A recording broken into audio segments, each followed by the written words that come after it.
And then last night, the Senate Democrats took the floor for 24 hours to have a debate about why she is just the most awful choice. She didn't fill out her ethics questionnaires to make sure that she didn't have conflicts of interest. That was still not finished. I had to actually see the people who were doing this, see who actually went up and said, yay. Her idea of trying to privatize public education is against everything that our country stands for. Public education is a civil right.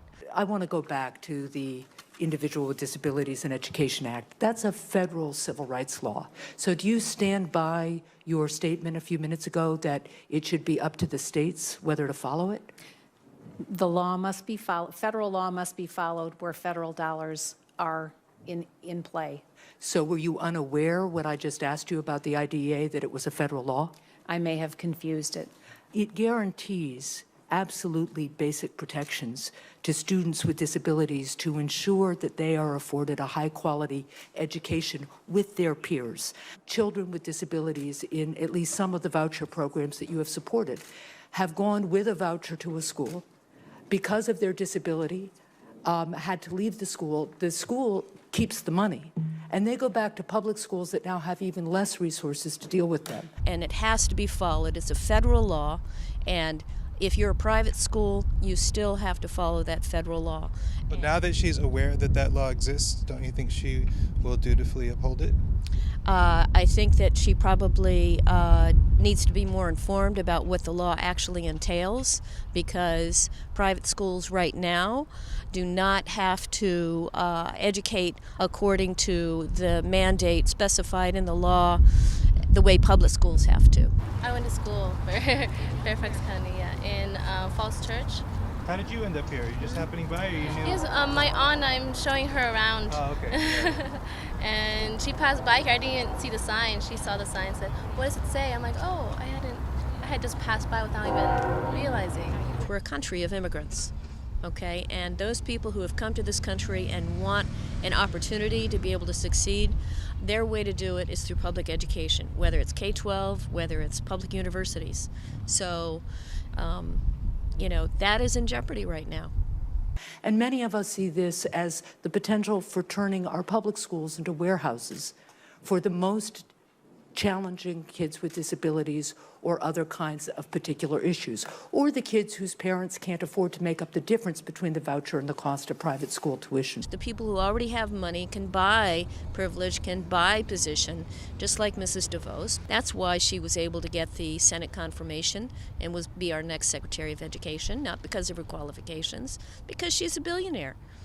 Well, what if what the billionaires or these particular billionaires want is aligned with what you want? I still disagree, because whenever you have a small minority of people and you're not reflecting the will of the people, then that's not democracy. We need to be able to have people to be able to go to school with others different from your own background. That's who we are, because if we don't understand others just because they don't come from our same neighborhoods, go to our same churches, we lose empathy, we lose perspective. Do you think that Betsy DeVos is aware that the political origins of the school voucher agenda come from segregationists trying to basically push back against Brown v. Board? I do not think she's got any knowledge of the historical background of our public education system or of education in this country at all. If I went into the classroom and they said, "Okay, you're in charge of that classroom, you learn on the job," is that going to be okay for you? Are you a dad? I am. Okay, so are your children in public school? Not quite old enough yet. Okay, but if and when they go to public school, how are you going to feel when a teacher really hasn't had training?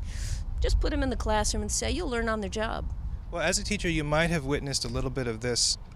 Some parents look at education, whether public or private, as an opportunity to bequeath to their children the advantages of being middle class or upper middle class or upper class, and they don't think it's fair if, as soon as they get to school on day one, they're on an equal playing field with these children whose parents didn't work as hard, didn't earn as much. To some degree, can you understand why parents want the education system to be a reproduction of the social order?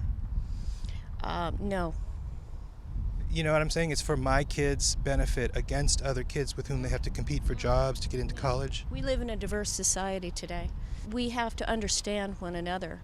And I think public education is one of the greatest leveling fields that there can be. But why should people be made to want that? Why should we be forced to Want that? That's a civil right. You know, Exactly. A lot of conservatives today feel that the civil rights movement was forcing them to accept the notion that education is a level playing field to lift everyone up equally. That wasn't always the case. Why shouldn't we go back again? I think it's wrong.